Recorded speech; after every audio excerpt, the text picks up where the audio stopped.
Hello, everybody, and welcome back to Survive This Crit. We're the podcast that takes horror movies and challenges them against our favorite RPGs to see if we can survive in that horror movie. In this series, we are bringing you the 2017 blockbuster hit, It. So, Nick, how are you doing? We've already recorded 2 episodes today, so you're catching us on the tail end. Kylie, I'm feeling awesome, and you were right. Definitely, if there's one thing that describes all of this whole series and Eight One Nights, challenge. Boy, boy, was it a Challenge, challenge. adrenaline. Hmm. Even researching for this one was like a little bit more of a challenge than some of the older films that we've done because there's a lot less information out on it other than press releases, which are totally different. But You're more right. importantly, Yeah. Nick, what have you been up to? What are you watching lately? Well, as far as what I've been up to, I've been doing pretty well. I've been just kind of dealing with the crazy rain that comes with the Arizona summers. Yeah, people won't believe that it rains in the summer in Arizona. It is. It's crazy. It's like reverse season somehow. It's somehow both crazy hot and also a lot of rain. It rains fire. There we go. Yeah, monsoon season, baby. Yep. But I've also been playing a little pickleball, which has been kind of fun. So Oh, I thought that sport was for like 60-year-old women, but now it everybody's doing is. it. It is So for is it for 60-year-old women. everybody or is it for just old ladies? It's no, it's that everyone can be a 60-year-old woman.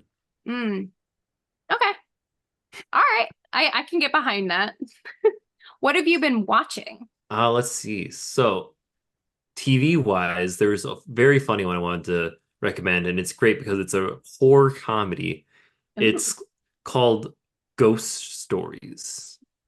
okay. What platform is it on? You can watch it on Amazon Prime, and Kylie, you're gonna love this because ready? It's an Uh-huh. anime. Oh my gosh. But no, here's the whole point of it is it's an anime, but what makes it funny is it was originally just a straight horror series about a bunch of kids who go to a school that has a haunted schoolhouse in it. But when it came over to America, the English translators and all the voice actors were like, you know what? We can do whatever we want with this. And anyone who's knows it from the internet knows that they just went wild with the things that they're saying in that show. Okay, I can get behind that. You know what? Yeah. Speaking of animes, I actually tried Delicious in Dungeon, which you recommended a Yeah. few series ago. And you know what? Over time, we've actually been watching it a little bit at a time, and I actually like it. It's not like one that I go to frequently to watch, but the combination of like just the D&D storylines and cooking have been really enjoyable for me. So, Ooh. all that to Then you be might like said, it. I'm gonna send you more clips of ghost stories just so you can okay. laugh. Okay, sounds like a plan. That sounds good. So, your anime recommendations, I've been shitting on Yes. them for months now, and they're not as bad as I've been. Actually, what you're gonna find out is that they're gold, Kylie. They're gold. Okay, calm down. We'll see. We'll And see. then, as far as movie, right before we started recording, watched the movie Abigail. The vampire ballerina child eater Yes, thing. and I have to say it was pretty good. Really? I think I'm becoming a Catherine Newton fan. Oh, I love Catherine Newton. Yeah. You know what? She was in that movie you recommended a little while ago, Lisa Frankenstein. I wasn't a biggest fan of that. One of the reasons being is that like I find Catherine Newton to be very attractive. Okay, I'm a married man. I'm obviously not thinking that way, but I'm like, you know what? This No, is very it's fair. attractive. No, And the she's whole beautiful. the whole thing about Lisa Frankenstein is that she's getting bullied. I'm like, who's bullying her? This woman, this She has red teenage hair girl, in the right? movie. Of course she's getting bullied. Does she have red hair in the movie? I, Yeah. I will insert a picture of her here. She has red hair in the movie. That's probably, well, she's also weird, which is probably why she got bullied. They don't. Relatable. But Teenage boys don't care if you're weird. If you're looking like Catherine Newton, trust me. I'm not a teenage boy. I wouldn't know. But then also having Dan Stevens in the cast was great too. Yeah. Anyone who's a Okay. fan of Downton Abbey, Dan Stevens has had like one of the wildest careers, I think. With starting with, as far as I know, Downton Abbey, then the Night at the Museum, And then into Beauty and the Beast. I think the guy's just trying to hit every type of genre possible, not getting stuck into like one niche. Yeah, honestly, that's a flex. That's really hard for people to do. So I'm definitely excited, more excited to watch that because it's been popping up on my feed more lately now that it's out for streaming to watch Mhm. Abigail. So maybe I'll have to check it out. Yeah, and I definitely had a whole Clark Kent moment with him because that when I first saw his character on screen, I was like, who is that? I've seen this person before.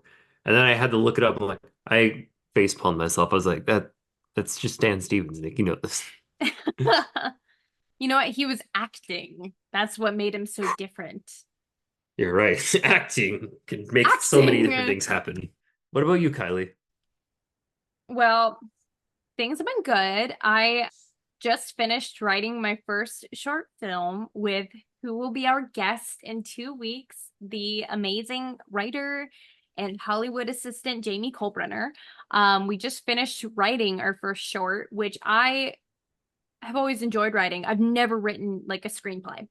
So she has taught me a lot through the process and it's been really fun, honestly. So, I have been watching two things, totally polar opposites. I've been watching The Boys. I just finished season 4 of it. I know you're like face palming right now because you couldn't handle the gore and the nastiness. But for those of us that have made it this far, I loved the way they wrapped the season 4 finale. But honestly, I would have really liked a whole season kind of focused around Butcher, Homelander, and Ryan and everyone else to have been a Beast storyline because their relationship is so interesting. I would have liked more screen time of them overlapping. And I feel like we didn't get much of that because of everything else going on. So that's my hot take on The Boys. I love The Boys though. I So think hot. it's so hot. So hot. I just think it's just ridiculously satirical and ridiculously true and funny and terrible in some ways. It's one of those that you don't feel good after you watch it, but you're like, wow, that was super Hence, gory and like hence the enjoyable reason I story-wise. stopped watching it. You couldn't handle the heat, so you had to get out of the kitchen. Yeah. But maybe Who one that knows? you can handle is I've been watching My Lady Jane on Amazon, Mhm. and I believe it's based off of a book, but it's so smart. Like the lead character, she's really smart and funny, and it's one of those period pieces. Like I mentioned a couple of series ago, having like a Renaissance era, a period piece film or series, but people speak more normally, where they speak more common language. There's just like a whole array of characters to follow. I haven't finished the show yet, but My Lady Jane has a mix of like history, fantasy, romance, comedy. It's got a bit of everything, which is typically what I look for. But yeah, so that's my hot take is I liked My Lady Jane a lot. I have to finish it still. And I really liked The Boys, even though there were way too many freaking characters to follow this season. The way they ended it was still pleasant for all of us. Yeah, and I love the little meme that's going around right now of Carl Urban's thick accent, like, "Oi, Ewy, Ooh, Olanders don't take me away."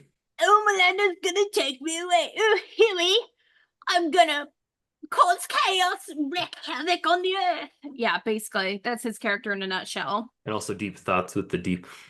Yeah. Oh my gosh. No, the deep, there were some moments. Like, I feel like The Boys as a whole, Joshua and I have talked about this. I feel like at some point in time, they were definitely told by MGM or Amazon Studios, hey, this show is like getting a little too violent. Let's like tone it back a little. And they had one episode of it being toned back because a character was on psychedelics. So everything Mhm. he was seeing was totally different than what was actually happening. And then from there, they've managed to make it more gory and more up than it was before, which it's just been crazy. But it's been really Because people were enjoyable like, to "Where's the watch. gore? Yeah, Where's the probably. violence?" Where's the violence? That's why we're here. So, yeah, I've really enjoyed that. And speaking of gore, our current film is actually got a decent amount of gore in it. It starts off strong with the small child losing his arm. Yeah, exactly. So, do you want to do a summary of this movie for our audiences? Yes, let's get it going. All right, here we go, everybody. Seven young outcasts in Derry, Maine are about to face their worst nightmare, puberty. No, an ancient shape-shifting evil that emerges from the sewer every 27 years to prey on the town's children. Banding together over the course of one horrifying summer, the friends must overcome their personal fears to battle the murderous, bloodthirsty clown known as Pennywise. Now give me your best Pennywise voice. Okay, let's see if I can do this like just first try. Sometimes it takes me a little bit to build up. Yeah. Hiya, Georgie. Are you float down here too? My name is Pennywise, the dancing You'll clown. float too. You'll float too. No, See, you're Pen. I'm not a stranger. Meet Pennywise. You, Georgie. Don't stare at me like that. I really think you're about to come through the Zoom screen and attack me. Oh, no, yep, that was really good. Thank you. I've been working on Yeah, it. I can tell. It's when we last had our production meeting, you were like, do you want to hear the Pennywise voice now? And I was like, no, save it. Save it for the RPG. And I wish I'd been a little more prepared for how absolutely horrifying you were going to be. That's a casual plug to see what happens with our RPG in a few episodes from now. But in the meantime, let's learn a little bit more about It, the 2017 version. This film was released September 8th, 2017. The budget for this film was $35 million, but the gross for this film, opening weekend alone, was $123 million. And domestically, this film made $328 million, internationally made $372 million, making it a total of $701 million for It 2017. This film, as we all know, is based on the Stephen King novel It. It was released by New Line Cinema, aka the house that Freddy built. Throwback to our very first series, Nightmare on Elm Street. The screenplay for this film is by Chase Palmer, Cary Fukunaga, and Gary Dauberman. The film is directed by Andres Muschietti, but I have a little bit more on him later. He is known for the films including Mama, It Chapter 1 and 2, and The Flash. The Flash. A couple awards and nominations mentioned for this film. Nominations included a ton of Saturn Awards, MTV Awards, Academy of Science Fiction, Teen Choice, and more. And honestly, the primary nominees were Bill Skarsgård, Best Horror Film, Sophia Lillis, and occasional Best Director, Best Screenwriter awards. But they did win the MTV Award for Best Ensemble, the Golden Trailer Award, the Fright Meter Award for Bill Skarsgård's performance, and any other additional awards were basically won by Sophia Lillis, Bill Skarsgård, or just general Best Ensemble or Best Horror. It was a good ensemble, yes. And It was. Bill Skarsgård was just terrifying. Incredible. So there was a little bit of director drama behind the making of this film. Originally, David Kajanik was lined up to direct this film. And initially, in his version, the eras would have been set up a little differently, with the Losers Club being in 1985 and the Adults being in 2011 or 2012. We don't know why that project was canceled or put on hold then, but then when Cary Fukunaga was lined up to be the director in 2012, even though he was given writing credits. So his writing version, a lot of what we see, did depart from the novel a little bit. And the first draft was even approved by Stephen King himself, which Stephen King is like pretty opinionated when it comes to the works that he's a part of or adaptations that are being made about him. Back in 2015, Andy Muschietti and Barbara Muschietti, his sister, are the ones who took it over. So, Nick, I do have a tomato meter for you. Oh boy. All right, here we go. All right, what do you think the critic score was? I'm going to say 82. Oh my gosh, you're so close. Go ahead and guess the audience as well. Back in the saddle, baby. All right. Audience score, I'm going to say 87. Oof. So tomato meter was 85%. And the audience score was 84. So it was really, really close all around. Oh my gosh. Okay. Do you Wow. The audience and the critics all agree. I Really see know, that. it's crazy. Well, how do you think, the filmmaker nerds feel about it? The letterbox users who are very particular about what they put on their film profiles. They're like, oh, this I have to get only half-star ratings because I am special. Hmm. Yeah, the snobs of sorts. Well, I'm gonna say, based off what you said, a three. They probably give it 3 stars. Ooh, okay. Okay, you definitely took some of what I said to heart. They gave it a 3.4 out of 5, which is really not Okay. bad, You calculate all that, averages out. It comes up about like 68%. What's no. which is not No, no, great. no. They didn't like it. They But were not fans. you know what I bet they liked? There's probably a lot of ooh, mommy, Pennywise looking really hot down there. I think that is your own fantasy speaking, because some of the comments included Cursed said it 1990 version, Pennywise boo kids ah it 2017 version, Pennywise boo kids off. Well, I And mean, let's be honest, that's probably how kids would react, wouldn't they? yeah, makes sense. Emma said the young cast is so great. I think Warner Bros. Should wait 27 years to make the second one. And They then did bad not. reviews, generally speaking, bad reviews mostly said it was funny, but it had bad writing or it was cringe, as the kids say. All right. All right. I don't think so. I disagree, but we'll get to that. Well, speaking of which, Nick, I think you have a segment to take me through at this point. Yeah, I do. So right here is where we normally do our monster movie trivia. Dun dun. Dun dun. All right. So Kylie, I told you before, but just so our audience knows, I did not come prepared with questions from my own twisted mind. Ooh, no. He was So too I had busy to making the RPG as good as it was to. exactly. It all pays off in the long run. You'll see in a few weeks when that RPG episode comes out, everyone. But I do have a quiz here. So just be Okay. ready. It'll be a little bit easier than normal, but we'll see how you do. Maybe you'll survive. I probably won't do great if I'm totally honest. And we'll make sure to link the quiz below so that way you can answer the questions as well. All All right, right. go ahead. Ready? Yeah, I'm ready. Monster Ge- movie trivia. Dun, dun. Georgie is attacked and killed when he chases which one of these into a storm drain? Either an action figure, a paper boat, a cat, or a balloon. A paper boat. You're correct. Nice. All right. No more of this multiple choice crap. I'm not giving you options. That's rude. All right. What affliction does Bill Denborough suffer from? Asthma? Nope. I'm thinking of the wrong kid. They all look alike. No, that's not true. The way it was phrased the first time was really confusing though, because Bill is the one that lost Georgie. Mhm. He's But I suffering said his from last name, Bill which, Denborough. oh, does that not throw you off? I figured that would throw you off, you know? Well, I knew his name, but I know the other kid has Richie has asthma, but Richie doesn't have asthma. okay, it's a placebo inhaler, whatever. No, Um, it's Eddie who has asthma. oh, okay, I'm just wrong. I'm You're just just wrong all wrong. around.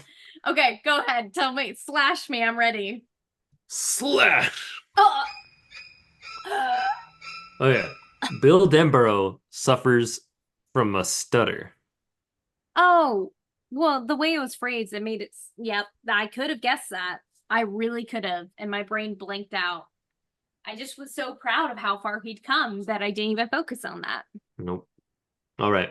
Question 3. What is Richie Tozier's greatest fear? Oh, getting leprosy. No, that's Eddie's. Too late. Too late. Crap. Crap. Richie. Clowns. The Yeah, answer's that's right. clowns. Answer's clowns. You need I to get take the it. kids straight. There's so many of them. There's so many of them. Slash me, please. Ugh. Clearly, you're not good with kids. Can't keep their names straight. Don't ever volunteer at a nursery or something. Kid one? Is that one yours? Kid two? Yeah, no, you're only gonna get by if they have like the little name tags on them with the little like QR codes or the barcodes, whatever, so In you could that scan them. setting, they should have QR codes for the kids anyways, so I'll be fine. Question four, Bev lives with which family member? Her dad. You're correct. Okay, thank God I got one right. What a creepy relationship. What a truly terrible relationship. That's, yeah, Here's definitely one my of the harder parts of the movie to watch for sure. Ben Hascombe spends his summer in which location? Ben, where does he spend the summer In the before he gets library. in? Yep, you're right, the library. Yeah. Boy should All be right. playing outside. Yeah. All right. Like, okay, lady.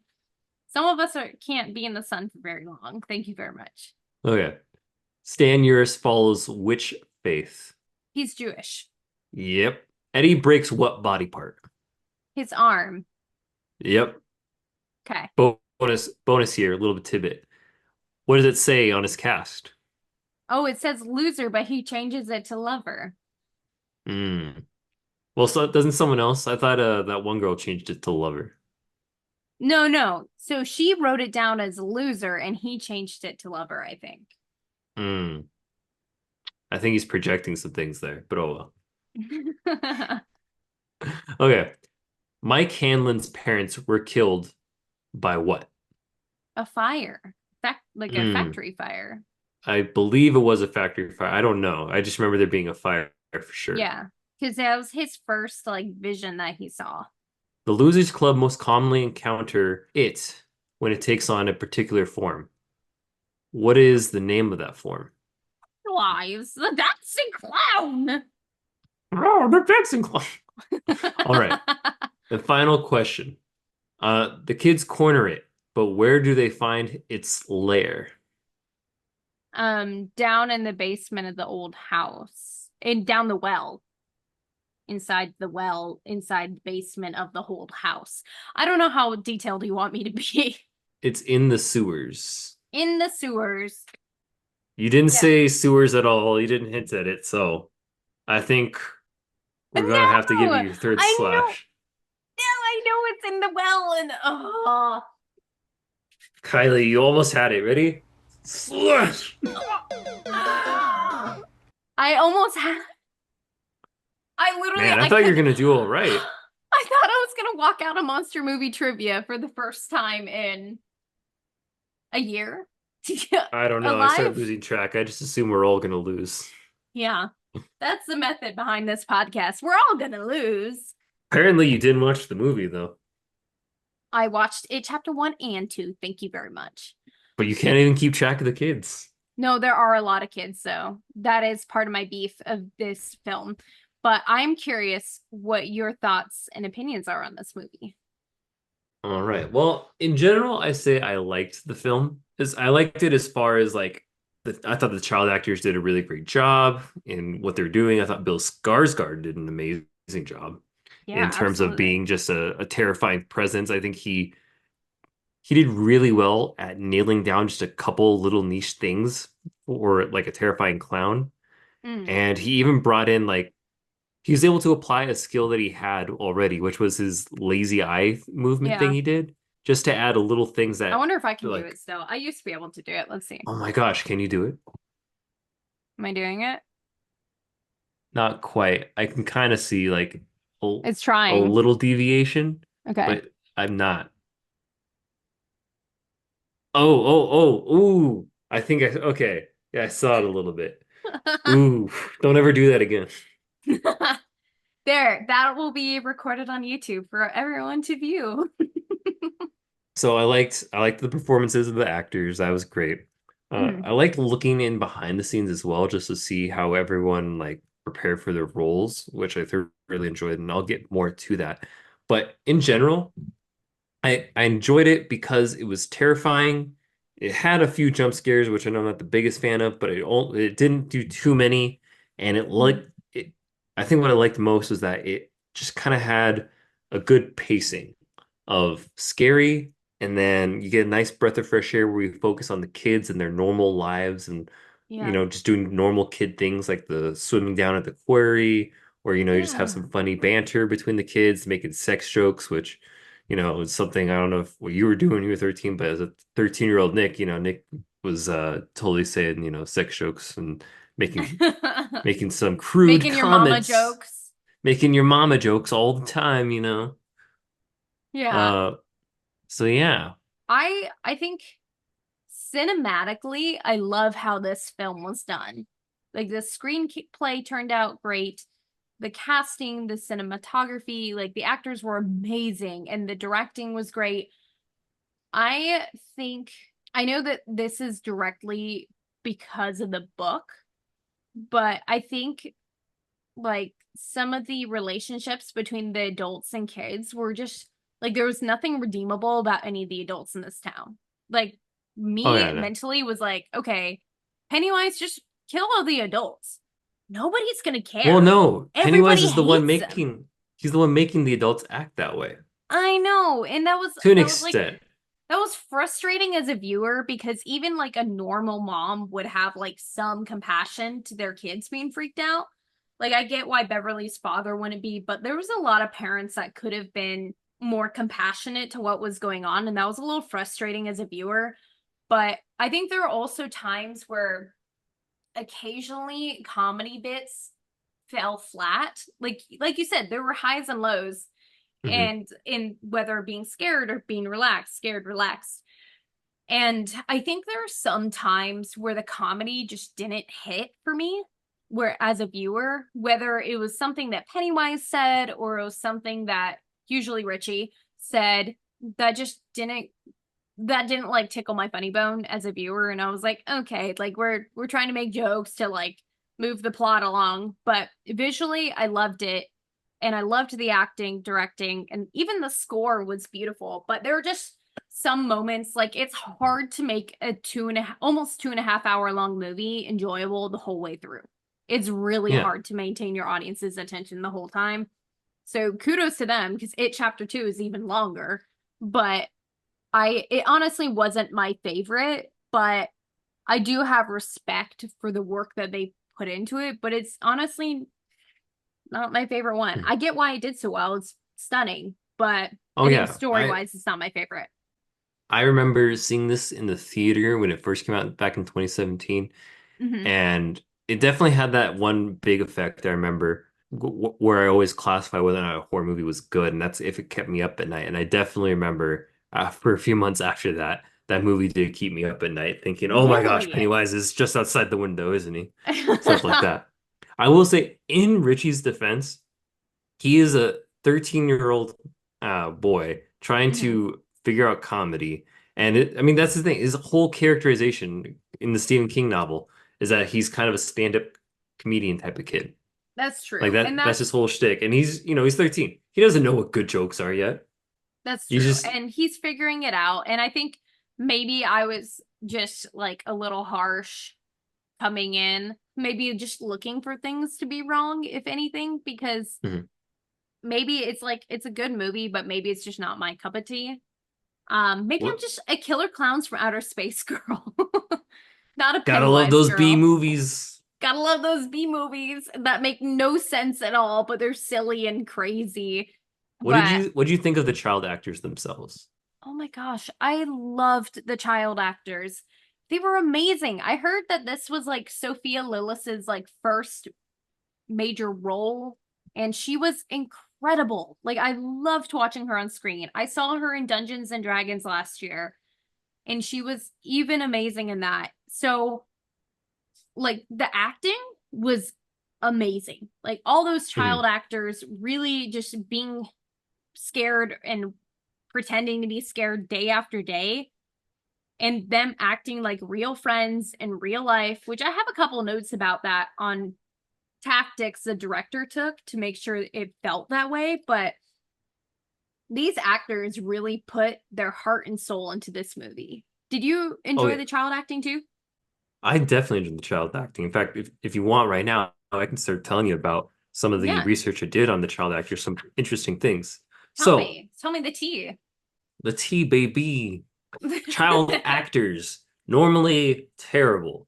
But in this case, these kids, they did a great job. Since we were just talking about Sophia Lillis, I'll start with her. One interesting story about her is apparently she actually laughed the first time she saw Pennywise on set. No. And that was the thing. Like there was this interesting thing. Like they definitely did it on purpose to help make the tension as real as possible the first time the kids see Pennywise in the movie. But Right. they purposely filmed all the scenes with the kids for like a month. And then Mhm. after about a month, that's when they first were like, okay, well now we're gonna, expose you to Pennywise. Sophia Lillis even admits that she kind of laughed out loud when she first saw him. Just When he's not acting, he's kind of silly looking. But as soon as he does his like voice and his like movements, he's kind of terrifying. well, here's the thing. Apparently, not as terrifying as you might think. Because then Oh, we go to Jack Dylan Grazer. He plays Eddie in the film. okay. And I don't know if you know him. He's been in Shazam 1 and 2. I believe he's been in a couple other things, but I know those are like the two biggest things I know. So Okay. he plays, the asthmatic kid. Oh yeah, yeah. Yeah. And listening to this kid, like right when he's older now, but when he did his interview right around the time that the first film was released, hearing Mhm. him talk, like he was like, "Yeah, I did all the research.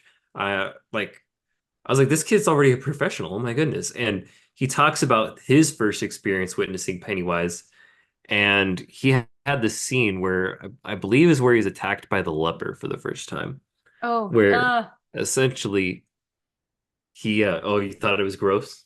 yeah. Yeah, that guy was gross. But that's on purpose. Anyway, it talks about it's either that or the scene where they're in the house Hmm. and Pennywise just like gets on top of Eddie and Yeah, starts that's the like, first scene that he filmed. It was like right after he broken his arm, he comes out of the fridge and he comes at Eddie. That was like the hmm. first scene they filmed together. The way the story's told by Bill Skarsgård is he he thought he was traumatizing this child actor by looking like Pennywise because he could hear the screams the kid was doing, whatnot. And then the director yells, "Cut." And immediately Jack Dylan just changes his whole demeanor. He goes, "I really love what you're doing with this character, Bill. Great job. Great work." Like he just Oh my straight God. face, has no fear anymore. And Bill, Professional through and through. exactly. And Bill's just like, "Oh, all right, okay." I feel These like kids are great. honestly, there's a benefit and a downfall to having the kids wait for meeting Pennywise. The benefit is like they can build up that anxiety, but from some of the interviews I watched and behind the scenes footage, kids were kind of getting like, because they're curious, they're kids getting sneak peeks or getting assumptions, and they were imagining Pennywise a lot worse in their heads probably by the time they met Pennywise than if they had just like boom, like first day did one of the most difficult scenes. But I'm glad they did it the way they did because I think those scenes turned out amazing and heartbreaking and horrible. But it's Yeah. hilarious that he could separate so easily from his character as like a 13-year-old, 12-year-old, being like, oh, it's fine. Great character choices, Bill. Let's do it You really read that character well. again. You were talking about easing the kids into it, and you're right. They definitely ease the kids into witnessing Pennywise for the first time. So before they even saw him in person, the very first scene that they ever see, like any image of Pennywise, is that scene in the garage. Hmm. Like that's their first time, like, flipping through the slideshow, whatnot. Yeah. Oh my gosh. But the last guy I want to touch on, obviously, was Finn Wolfhard, Oh, playing Richie. yes. He did a wonderful job. Him and Jack Dylan Grazer were doing great job, just like doing banter, whatnot. All of that was improvised, by the way. Really? That's actually Exactly. really impressive. Yeah, I was shocked at how they were able to just, they didn't get camera shy and they created just an organic, natural banter between kids. Again, all those crude jokes and whatnot. That, That's they're like, "Oh, amazing I'm that gonna have that sex was with your all mom." improvised because it feels so natural when they're saying it on screen. Even though not every joke hit for me as a viewer, it still felt like children making jokes at each other being silly. Mhm.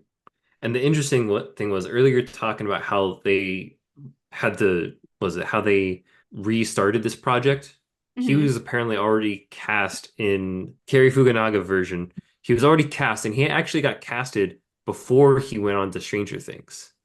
So Yeah, I heard that, which is interesting because then he ended up playing another 80s kid riding a bike. exactly.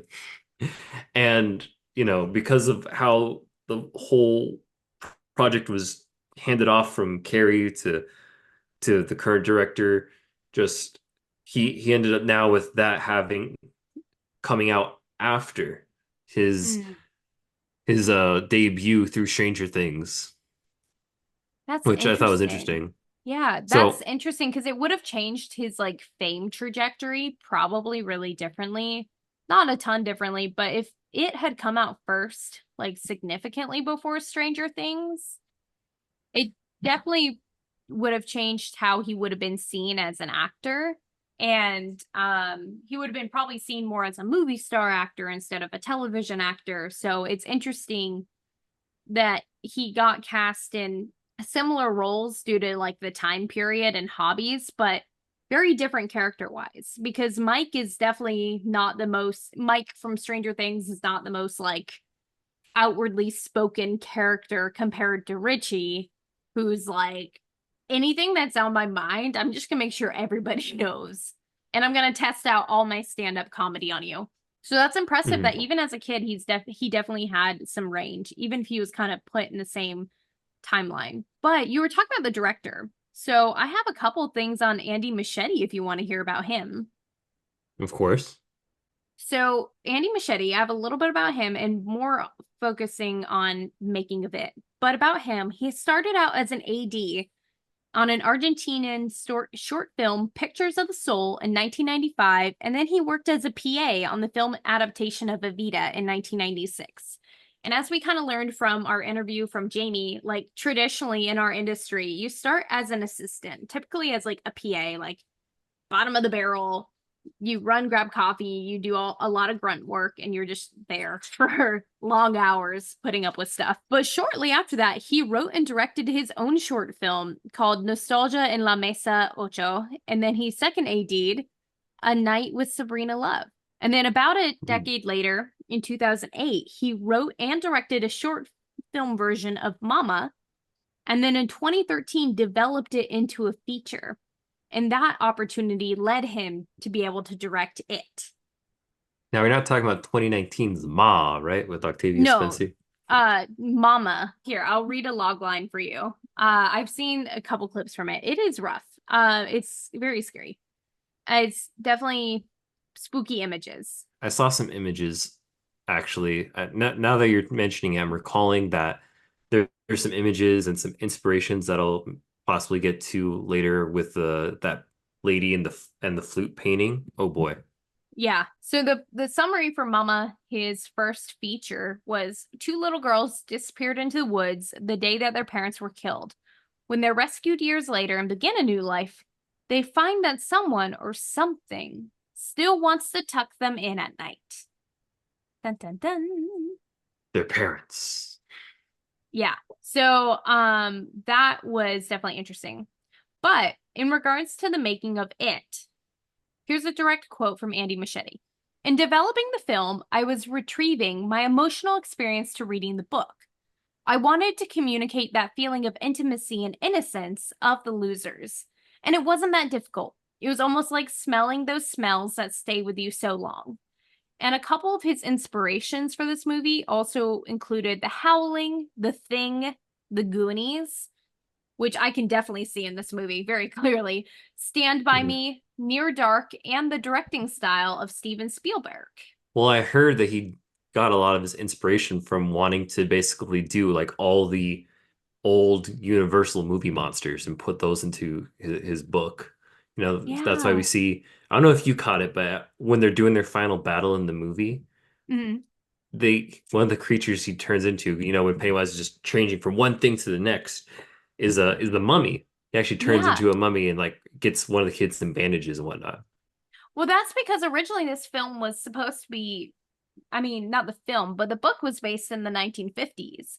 right in the middle of the Universal monster like renaissance when that was a big thing for the very first time. It was just one of those big differences from book to movie, honestly. So an interesting fun fact about Andy Muschietti is that he is an artist, a visual artist. His drawings became what Pennywise basically looked like.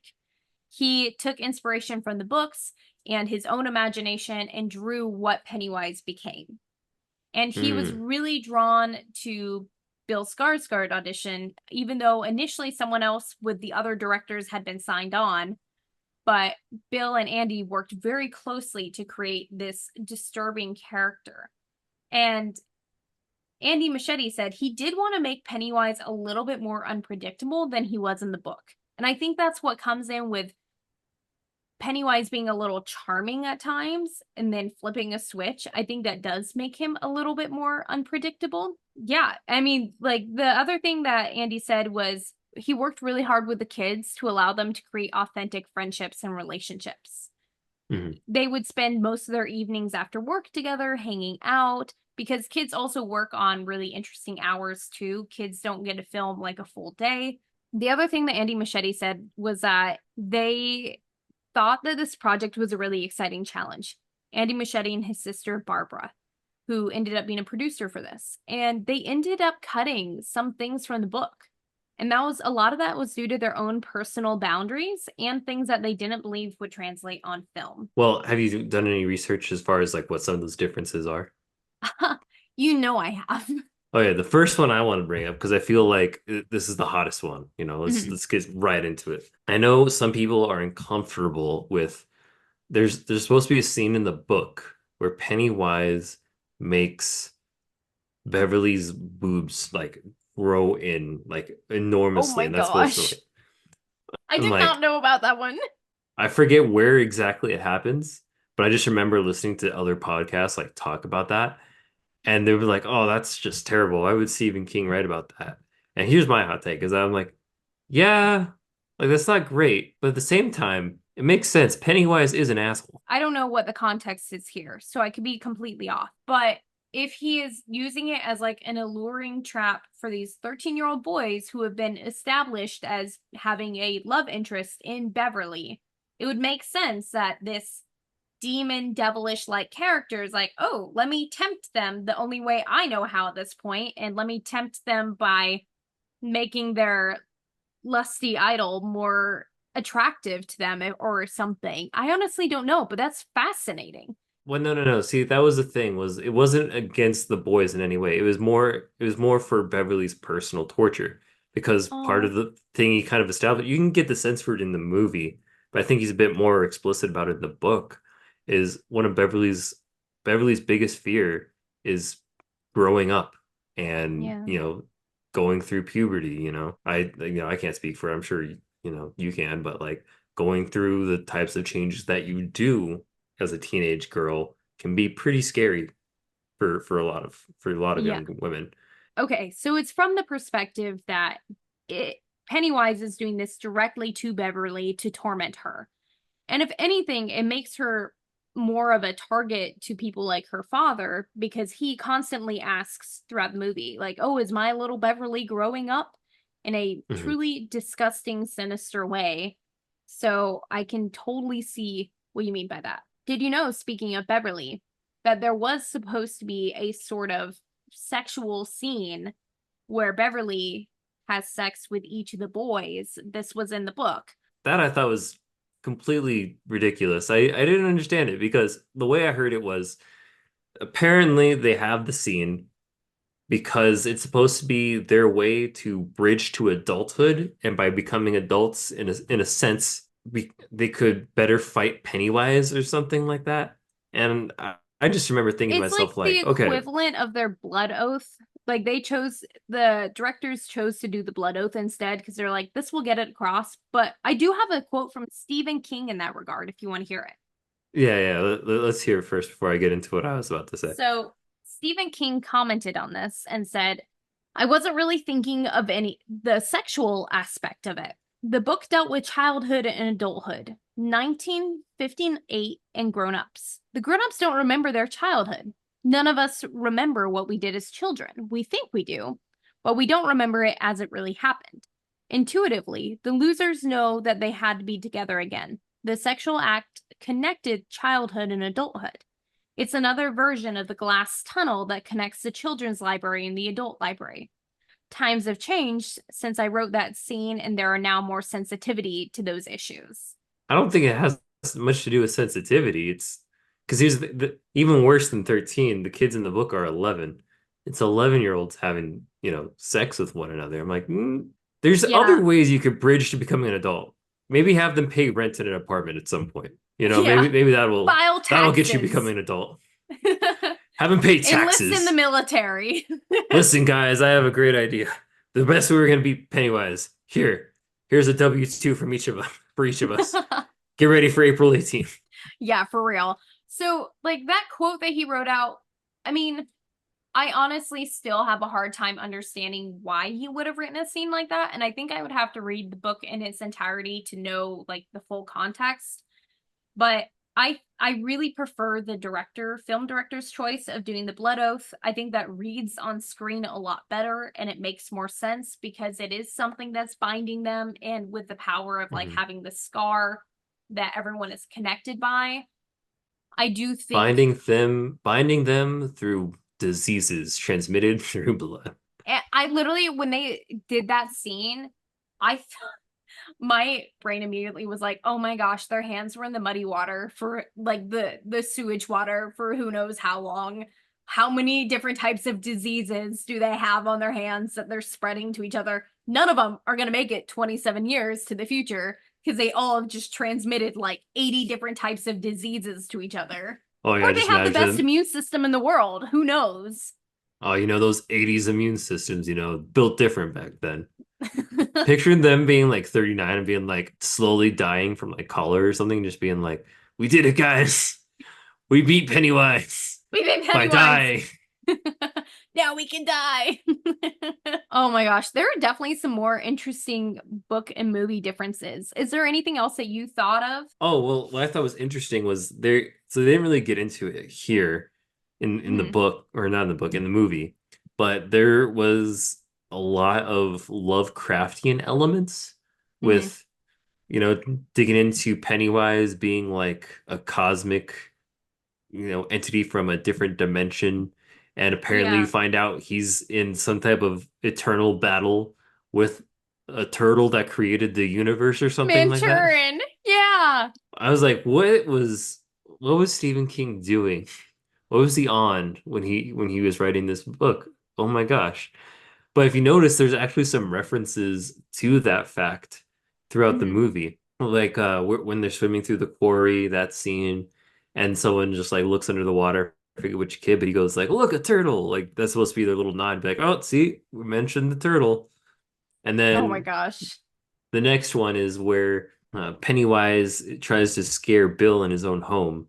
And Hmm. right before Bill is aware that Pennywise is, within the house in the Hmm. basement, he goes into Georgie's room and there's a Lego turtle just like sitting on the nightstand there, which Yeah. I noticed. I was like, oh, there you go. Another The nod. turtle. Gotta reference the turtle. In the book, actually, at the ending, the ritual works and they destroy the heart because of the ritual that Minturin teaches them. But apparently, how they have to learn this ritual and to meet Manturin is by being in a smoke hole and taking a bunch of drugs as 11 Mm, year olds, again, 11-year-olds, hotboxing each other. hotboxing each other in their smoke hole, like underground little clubhouse thing.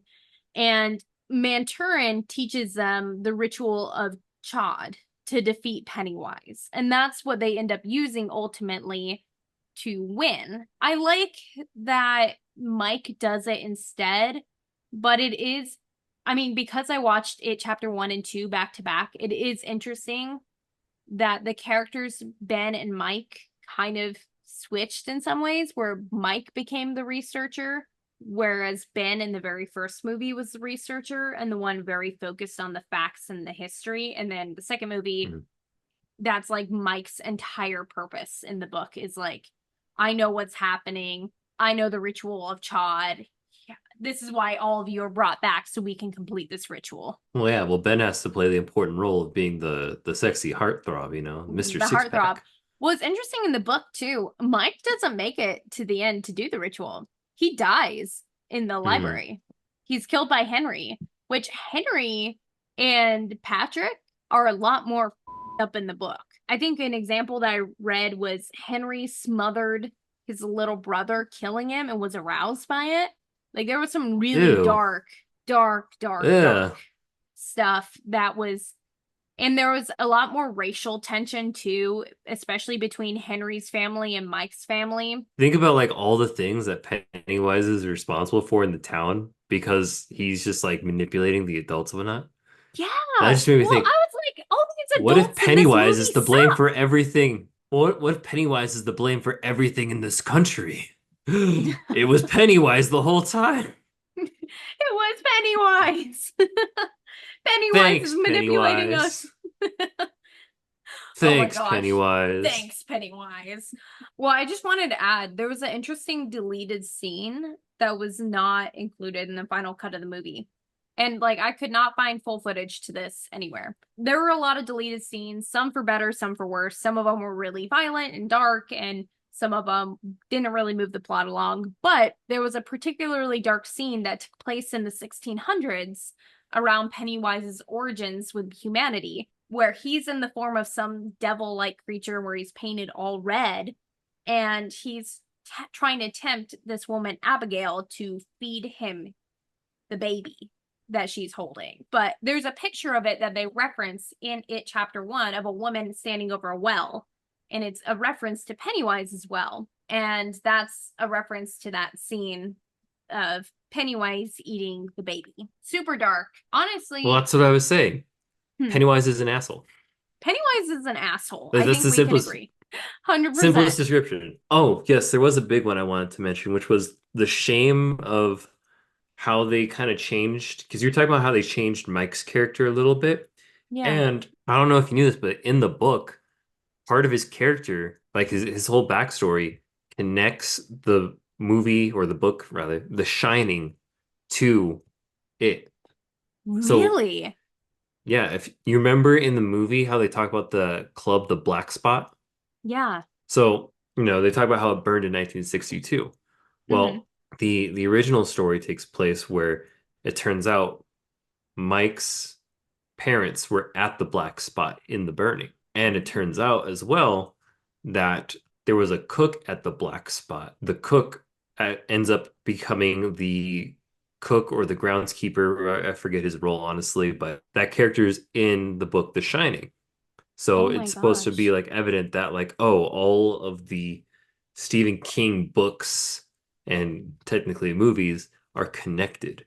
I think it's like Dark Tower or something where Okay. they show that that's the case of like, oh, there's one big ultimate looming threat that controls all these other threats that are in the Stephen King novels. Oh, that's actually really cool.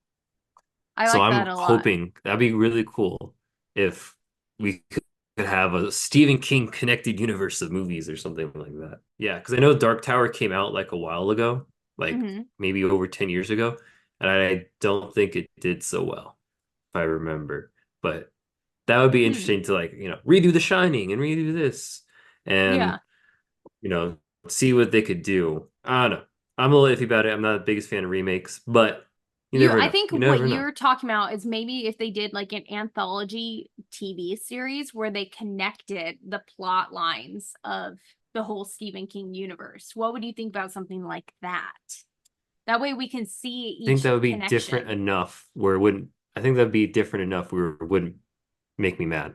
Yeah, because it's like when Frozen joined the cast of Once Upon a Time, their characters were different. That's a bad example because a lot of people didn't like that, but their characters were in a different medium and it was different enough that you could see how they connected to the rest of the universe, but they were still had their own separate story. So I think that could be really cool. But yeah, there were a lot of differences between the books and the movies. Like some of the biggest ones were the time periods that it took place in it. Mhm. Like I mentioned earlier, like the book took place in the 1950s And a lot of the references were in the 1950s, including the kids' fears. And a lot of those fears got left out aside from the leper. That is from the book.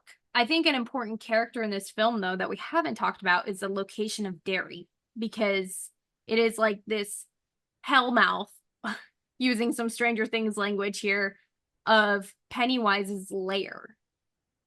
And I'm curious what inspired this particular location. Yeah, so I was doing my research on that. So it turns out that Derry, Maine, in the book and the movie It, are based off of a town where Stephen King actually grew up called Bangor, Maine, because it's a real banger. Banger. What a banger, dude. Stephen King drew a lot of his inspiration just from being in Bangor and growing up there. A scene in the start of It Chapter 2, which maybe we'll talk about when we actually do a follow-up series on It Chapter 2. Yeah. But there's a beginning scene where there's this group of guys who beat up on a gay couple. And that's actually a real life event that happened apparently in Bangor, Maine, Oh my where gosh. there's a guy named Charlie Howard who was brutally attacked to the point of death, I believe, in 1984. Oh my gosh. Hmm. Yeah, it's unfortunate. Dang. That's crazy that some of this was based on like real things that happened, because everything that happens in the town of Derry, like start to finish, is truly terrible. And it's interesting because like the whole town kind of embraces though the whole, yeah, this is where Stephen King grew up, and this is, this is where he got a lot of inspiration for his stuff. One of those places ended up being the Thomas Hill Standpipe is what it's called, which is the giant kind of water house for the town. Ooh. It's Okay. You can think of it as if you remember from the movie where Pennywise's lair is, and he's got that pile of junk leading up, and then it's just like into grates that go into the sky. That would be the standpipe. And Oh, okay. so I remember there was this YouTuber. I have his video linked in our sources here, but he's going to all the different sites and he shows like this is the bench where Stephen King would come here often to write and gain inspiration. So he would go to that standpipe and sit at a Oh bench my for hours and gosh. just kind of write out what the plot for it would be. That's really cool. So yeah, so there's that, but also there is a real life place where there is a red balloon that's just tied to a manhole somewhere Oh my gosh. That's terrifying. in Bangor, Maine. And that's where the whole red balloon idea kind of comes from. Is there's apparently it's at the crossroads of Union and Jackson Street, which, Uh-huh. as a side note, really interesting Easter egg I didn't notice at first was where Georgie is going at the beginning of the movie where he's following that boat. Yeah. If you pay attention to they have like a quick shot of the crossroads. One of the names of the roads is Jackson Street, which is exactly where, the real life place is supposed to be. Oh my And it's very gosh. cute, but it's also very cute because the kid who plays Georgie, his name is Jackson. And in one of his interviews he was like, yeah, the name of the street is Jackson because they named it after me. Oh, I was that's like, so cute. oh, Like, oh, so you know what? innocent. Sure, kid. Sure. Definitely. You believe Don't let that. him have that confidence. That's cute. You know, I But yeah. I mean, visually, so that opening scene you mentioned, the director, he did say that that was like the most difficult scene to film because they had to account for constant rain that they were making, and doing two locations, like the location on the street and like filming Pennywise as well. So he did say that was a crazy hard shot to accomplish, but I feel like it really opened up the movie in a different way. I don't know about you, but I'm like get nervous when I walk around gutters sometimes, especially big ones. No, I don't think I've had that fear since I was like 10. Okay, well, But aren't we brave? maybe that's just because I'm cooler Congratulations. than you. Maybe I'm just braver than you. That's possible. That's possible. That's fascinating, though. It seems like I actually had been wanting to make a trip out to Maine before we moved across the country. We were actually planning on visiting Maine, and then we got the call to move to California. But It was a plan to visit there. Still is eventually. Maybe we'll have to do an East Coast to like hit all the horror spots type of trip eventually. But definitely we'll have to make some plan to do it. We'll figure it out. The interesting thing is Mhm. the whole town is basically like a one for one replica of what's or the movie as it's laid out is a one for one replica. Like there's actually like a giant like what was it, a lumberjack statue in the middle of Yeah. town square or something like that.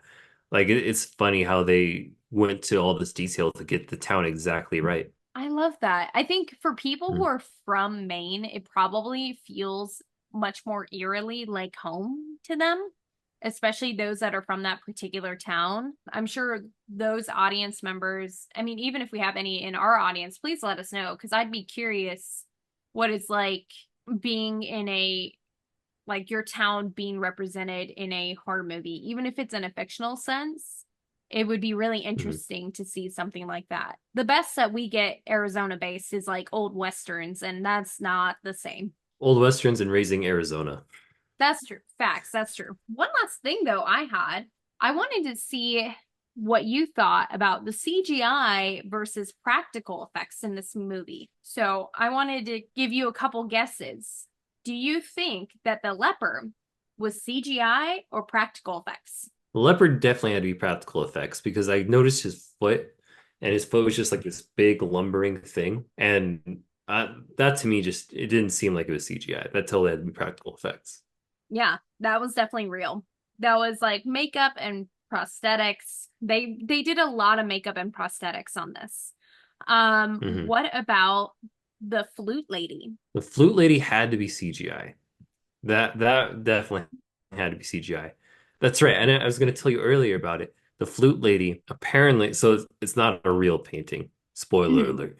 Oh, bummer. But that's what it's called, The Lady and the Flute. And it's based off of paintings made by Amedeo Modigliani. But apparently the director Andy Muschietti, he looked at Amadeo's paintings and that's what inspired him to create that. And it even helped inspired the picture of or the image of Mama, like you were talking about Really? earlier. Yeah, the image Yeah. of Mama is terrifying. And the flute lady honestly is quite scary looking. I think it does look a little CGI'd, but a lot of the movie doesn't. So, like, we'll take it. What do you think Bev's bloody bathroom? Was that practical or CGI? I'd have to go with practical. I feel like there had to be some special effects with the hair coming in and grabbing her. The blood part, based off of what we've seen before, like Nightmare on Elm Street and whatnot, that that was definitely practical effects for sure. So you're right, but the hair was practical too. So they filmed it in reverse. I will include a picture of Sophia Lillis all strapped up with her hair, like leaning over the sink, and they filmed it in reverse of like trying to pull her in instead of and them releasing instead of them jumping up and snapping around her. But you're right, like the blood, that was all real, which is just crazy. What a cool experience though as a horror actor, like your first horror film, just getting to do like a legendary Stephen King film being covered in blood. I have a couple more though moments of special effects. Pennywise biting Georgie's arm off. CGI or practical effects? That had to be practical. No, wait. I'm gonna go with CGI because there's no way they did like a practical effect where they made the kid have to pretend that he lost an arm. I feel like that would have been traumatizing for something for a kid so young. It was a CGI effect of him like biting down and ripping the arm. That was CGI. And it did look good though, honestly. Like even though the eyes like cross in and as he bites down, that's the only part that's like a little weird for me. But other Mhm. than that, there were a couple other small CGI effects that were picked up from other articles I read. The deadlights, those were CGI. Those would be really hard to mimic. But a lot of things that I noticed, like they built out a whole sewer tunnel system on a soundstage, and they built out the Tower of Junk and then had a green screen on top. The other thing too that they also had some CGI usage on or visual effects was Pennywise unwinding from the fridge. So initially, Ooh, that one was gross. Oh my yeah, so gosh. they did use his face. Face was CGI'd on to achieve the effect of a contorting clown coming out of the fridge. But I have a couple things on Pennywise's design, if you're interested, Yeah, yeah, yeah. to round us out, to give What us do we all got?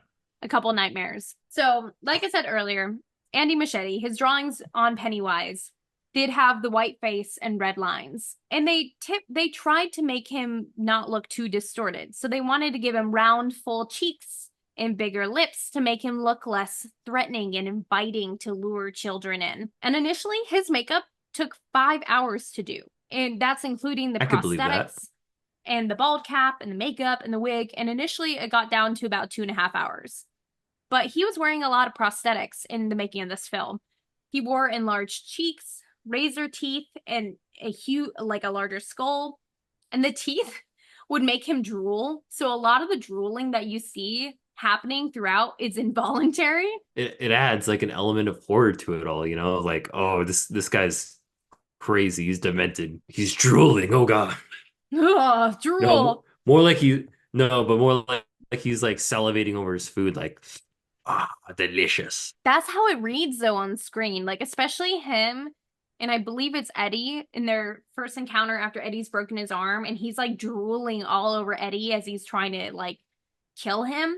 That's terrifying. It turned out to be probably a curse for Bill Skarsgård while he was filming, but a blessing for audiences that he was just drooling all over everybody all the time. He did have yellow contacts, but they did obviously in visual effects add the glow to his eyes and things like that in post. But yeah, it's amazing that they achieved the look of Pennywise, big head, big cheeks, crazy teeth and all, just with prosthetics and makeup. I heard Bill Skarsgård spent like quite a bit of time like developing just the smile itself, and apparently not everyone can actually do it. It takes some skill to like purse his Yeah. lips the specific way he purses his lips. I remember he's doing an Let's both interview give our with best impression. I just look like a woman who's had too much Botox. Our poor duck audio face. audiences are like, what the hell is happening right now? No, so that was our valiant try, but Bill Skarsgård really gave like an incredible performance in the making of Hmm. his character for Pennywise. So that's about all that I have. I mean, honestly, like production wise, I loved this movie. Cinematically, stunning. It just wasn't my Hmm. favorite story wise, and I had a hard time staying on board because of it. Well, what was it? Another thing, because you were just talking about the story there, like I appreciated about the movie was they didn't try to make it a setup for the sequel, at least until the very end. Like I Mm-hmm. was thinking about like, okay, this is coming out a little bit after The Conjuring, and they're both from Warner Brothers, and why do I like this one versus the other? And one of the things was like they didn't just have like a bunch of artifacts to hint that like, oh, there's going to be a second movie. Like, no, they talk about it at the end, but the whole time they're just focused on what is the situation in front of them right now, you know? That's a really good point. They weren't setting up for anything. They're just like, well, are these kids gonna live? I guess we'll see. Overall, I mean, I think that sums it up pretty well. Like, that I thought it was a good film. I enjoyed it. Hmm. I think it's a little bit hard to watch again and again because I feel like I watched it several times in preparation for this podcast. Yeah. But overall, it was actually pretty good. Hey everyone, just want to say before we head out, thank you all for listening. We just hope that you'll take the time to leave us a like, comment on our videos, and just continue to follow and listen. We appreciate you guys so much, and we hope you have a great rest of your day. Bye, everybody. Bye, everyone.